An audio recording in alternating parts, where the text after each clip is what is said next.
عارفين ملابس السيد المسيح الحقيقية موجودة فين؟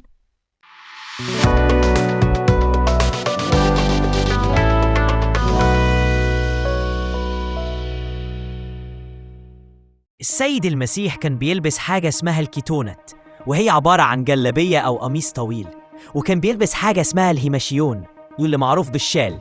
كمان السيد المسيح كان بيلبس حزام عشان يثبت بيه الجلابية. وأيامها وتحديداً الوقت اللي عاش فيه السيد المسيح، لو الإنسان كان فقير كان الكيتونت أو الجلابية بيكون قصير وبيوصل بس لحد قصبة رجله، ولو كان الإنسان غني كان الكيتونت بيكون طويل، والسيد المسيح كان لابس كيتونت قصير. كمان السيد المسيح ما كانش عنده لبس كتير، لكنه زي أي إنسان طبيعي كان بيغير هدومه وبيغسلها. ولبس السيد المسيح الحقيقي موجود لحد دلوقتي، والجلابية الحقيقية اللي أخدوها منه الجنود ساعة الصلب موجودة في ألمانيا، وتحديداً في كاتدرائية ترير، واللي عملته له أمنا العذراء بإيديها. وإنت كمان صلي معايا وقول: يا رب يسوع، زي ما لبست جلابية بسيطة وعشت بينا في تواضع ومحبة، لبس قلوبنا إحنا كمان طوب النعمة والسلام.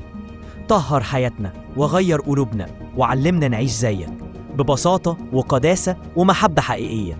ولما نفتكر أثارك وسيرتك خلينا نتشبه بيك ونتملي بروحك في كل خطوة.